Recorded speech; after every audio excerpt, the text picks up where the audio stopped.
ఈరోజు దేశవ్యాప్తంగా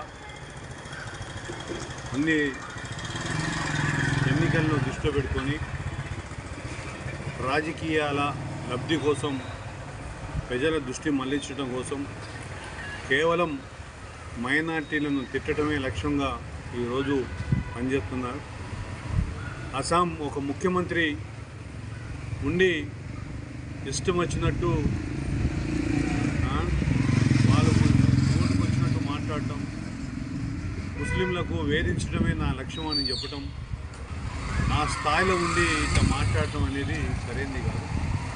రెండవది, మన రాష్ట్రంలో కూడా ఒక బీఆర్ఎస్ నేత ఎమ్మెల్సీ ఆయన మైనార్టీ, ఆయన చెప్తే నేను వినాలా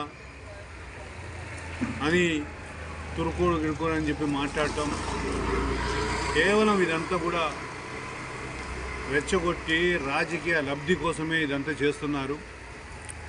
అంటే మైనార్టీలు చాతగానోళ్ళు ఏం చేసినా సరే చూస్తూ ఊకునే పరిస్థితిని తీసుకొస్తున్నారు. బాగా రెచ్చగొట్టి వాళ్ళని ఇబ్బంది పెడుతున్నారు. దేశవ్యాప్తంగా ఇప్పుడు అదే పరిస్థితి ఉన్నది. ఏ అంశం లేదు, ఎక్కడ చూసినా సరే మైనార్టీలపై బురద చల్లటం, మైనార్టీలను తిట్టడం